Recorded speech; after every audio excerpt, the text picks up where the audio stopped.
വെള്ളം തീയിനെ അണക്കുന്നത് പോലെ നിങ്ങളുടെ ദാനധർമ്മങ്ങൾ കാരണമായി പാപങ്ങൾ അണഞ്ഞു പോകുമെന്ന് റസൂലുള്ളാഹി സ്വല്ലല്ലാഹു അലൈഹി വസല്ലം. ജീവിതത്തിൽ ഒരുപാട് അവസരങ്ങൾ നമ്മുടെ മുമ്പിൽ കടന്നു വരുമ്പോൾ ഞാനും നിങ്ങളും സ്വീകരിക്കുന്ന നയം എന്ത് എന്ന പരിശോധനയ്ക്ക് ഈ ഹദീസും പ്രചോദനമാവേണ്ടതുണ്ട്.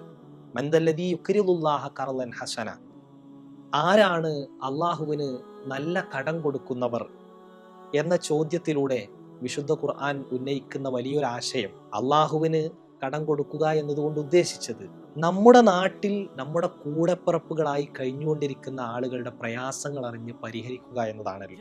അത്തരം ആളുകൾക്ക് ലഭിക്കാനിരിക്കുന്ന വലിയ നേട്ടം അവർക്ക് സമ്പത്തിൽ വർധനവുണ്ടാകും, ഇരട്ടിയാക്കി കൊടുക്കുമെന്നൊക്കെയാണ്. ഐച്ഛിക ദാനമായ സ്വതക്കയുടെ ഭാഗങ്ങൾ ഈ റമദാനിൽ പ്രത്യേകം നിശ്ചയിച്ച് മുന്നോട്ട് കൊണ്ടുപോകാൻ, അതിലൂടെ ധാരാളം പ്രതിഫലങ്ങൾ കരസ്ഥമാക്കാൻ നമുക്ക് ഓരോരുത്തർക്കും സാധിക്കട്ടെ. അള്ളാഹു അനുഗ്രഹിക്കട്ടെ.